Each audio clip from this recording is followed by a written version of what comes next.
बताओ तो आप सब पलंग हिली देवरुनिया के गचर गचर गचर हाँ मेजा सूखल खतिया पर बैठल बारी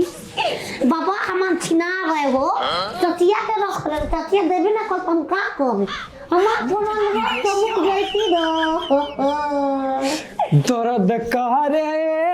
बाबूजी दर्द न करे कुमरिया करे तिनावे दो देखो भौजी शादी ब्याह तो हम करा देलू जा ठीक दहेज खाती करो रे पैसा छिनरा गिनबे ना कोनी देख। मुस्कात गोलस ये भौजी एगो हमार बड़ा लाज वाली बात बा आइल का हां आइल का के आइल बिया हमार लाज वाली बात बा बताओ शादी ब्याह भइल बा देखो 3 दिन घरे ले हमरा कनिया हो गई बाकी आज तो अभी तो टच नहीं कोई ले उसका पता ले भी हां एक मारते हो जाई ओ वो कोई बात नहीं दूसरा पटी नहीं सकत आतना हमारा घर खानता आइल बे दहेज में ले ले आतना हमरा घर कुल हित गन फुआ फूफा दीदिया जीजा मौसा मौसी त मानी संग सुतते तो संग ना अरे सब कोई आइल बा पूरा घरवा जाम बा आ घरवा में जाए में हमरा लाज लागता हम का करी ए भौजी ने देखो आज हमरा घर खाली हो गइल बा आ सोचत रही कि मेहरा हुआ तो जाके का देब तुम उ सब तो होके करी अरे तारा के भैया का देले रहवन ए नतिया सूती के साड़ी लेके आई छुट्टी के साड़ी ये भौजी 4 गो मुस कटले रह सब बिल बो राजवा के जो बियाह हो रहल न तापन मेहरारू को ओकर बत्ती देखा के बतासा चढ़ेल रहल आ कहाँ खोसले दे अगरबत्ती या पूछ रे ना खोज देलो की ये भौजी तो हम का कहै तो हूँ लेके जो हम बताई चाउर गुड़ अब बहुत लिख जो क्या मतलब? जय में हलालू देवता जा तरी समझ गई नहीं तोहरा बस के नहीं के तो काय हम गो जा अपन घर पलंग पर का ना मम्मा चिया पर मार में मैं राख चल भोम मा अरे तोहरा भी कितना बरस के बेहोश कर दे में दबा के अपन चोलिया में बेहोश सर कुल ना भाई जाई के हम बहुत गाँव सेंट मल में दुलेला मल में चाट के तो सेठ से क्या मतलब हम जात नहीं अब हम अपने से जाके पड़ी सुहाग तो मनाई बतावे ये हो जात नहीं बुड़की बगल देख कैसे मनावत सब वीडियो रिकॉर्डिंग करब आ तब छिनरी घर के काम ना कर तो कब तो मेस बनल बन वायरस कर रुकन हम चले हम तो सोचत तानी कि नतिया हमरा भी न ठेके आ ठेक तो नहीं खे देखो लागत ता कि तू दूसरा के रखल बा तबे ना 3 दिन हो गल हमर पजरे न ठेकल जाए द उ रखल है कोनो के त हमहू त रखल है ना बानी जा तनी आज उनका भी फोन लगा हेलो इसका तो जानू ताते हो चाह चुका पिया तो चाय पिए तनी ओ ठंडा लगी पतो नहीं सही में तू बूढ़ वाला त का से लेकिन हम तारा बिरिया आवत रहे त लागत रहा जवान वाला फील आवत रहे हां तो अधवे पुल बढ़िया था जवा हां खोई का व्यवस्था में बड़ी हो ई आदत ना छोड़बा तू हां पूरा तो खान छिके था हम जाय द जान त ल तू कहत रह न कि जइया तो सुहाग रात मत मने सही में नहीं के मनल जा तो ठीक है मत ठीक हो नतिया लागे त वही बोला करी हमरा से हमरा वीडियो बनावे अरे बाप रे आई ठीक बा भैया रख तनी ई बड़ी तो बदमाश बा हम जीजा का ढकेल के चल गई का हम बोल जाके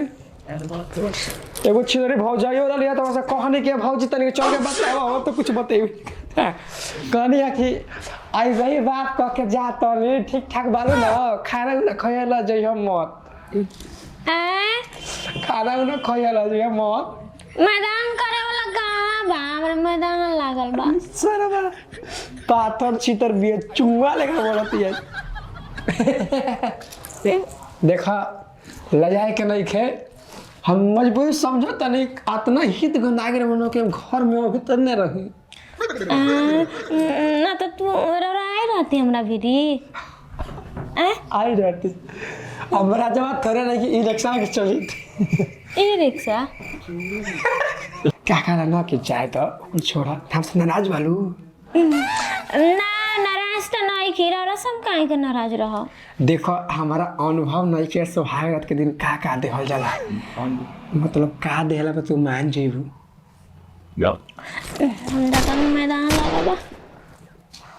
ठीक कहे वाला करे बा कि दुबारा पर लागल बरिया तन समझी के लागल हम तब तेरी को लागल जा आवा फ्रेश होके खाओ। तुम्हारा मोबाइल पर फोन आवता भाई फोन घरे का फोन आता घरे का। घरे में तो फिर बड़ा बवाल होला, ठीक बा। हाँ देखा हम सब उठाओ हमारे सामने फोन तो उठावा तुम्हारे बात से लागत है कि तू 76 बालू, ठीक बा 76 बालू। राउरा तो 76 वाली 3 दिन से केस बिना सुहाग रात मनैले रहेला। हम रानी हम एकर मतलब कोनो बेरी जानी खेला बेला करे। अरे दादा हमार जिंदगी में से पहले ही सब बनाए रे सट्टाई रे का के वाली मरा गेले काले पहिले अति तो गोज देला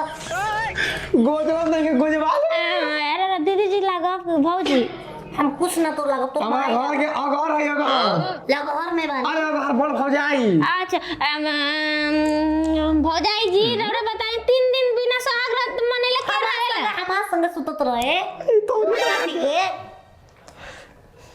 एगो काम कर नती कहत रह कि हम कोनो के रखल है नहीं कहीं रखनी कराई जी हमरा बेड पे देखे घर पागल है बोलो एगो सुन के नहीं मनगा सुहाग रात सुहाग तो मोनी और तेरा जिद पे मन ना हो कहीं के तू मना ले वाला हम आओ गावे अपने लवर रखले बानी ए ओ ठीक हो ओकर संगे हम कई बार पुआरा में जाके मना ले। कौन गोलती कानवा में हमरा कर अतो एलर्जी करवा बगाने के ही आई तू काले मन ले आऊ 1,80,000 में 200 कम। ओय वो दा हम त लइको फैका न घर में होइलो की हन आय लइका फैका काई गो हो गल ना तो दे देनी ठीक तारा के भाई ले इनकर सुना की को ना हम बोलती तारा के छिनार देख के भाग गई ना हो। ए हम जोरी खोला तो ये जाए तो बोलम ना आवता नहीं तो हम देखे रे घरे के छुट्टी है बस बुला के भेजी नहीं छिना तू ही रख लो अपना रूम में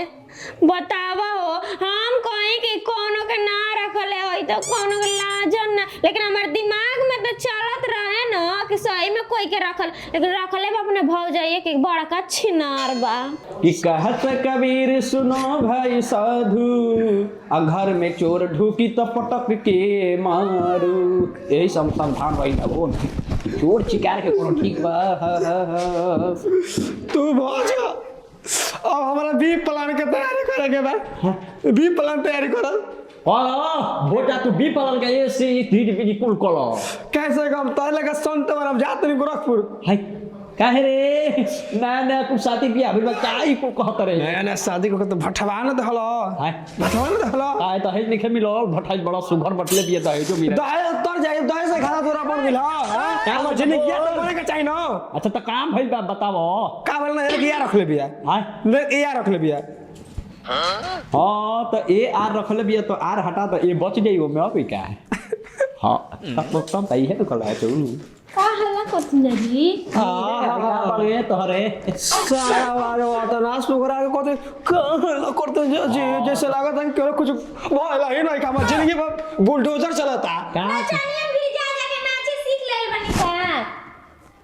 देखला अरे हो राजा बैंड वाला कहत रहल कि हमर लौंडा संग नाचत रहता है तू वही में जात रे दोस्त ने संग चल गए नाच देनी तो का दिक्कत बा बाबूजी हम रात भर रोइले बानी इनका खातिर नहीं अपने भौजाई भी रात कितनी भाग जाता रुका छीनने के लिए क्या होता का बाबूजी जान तने अपने बड़की भौजाई के रखले हम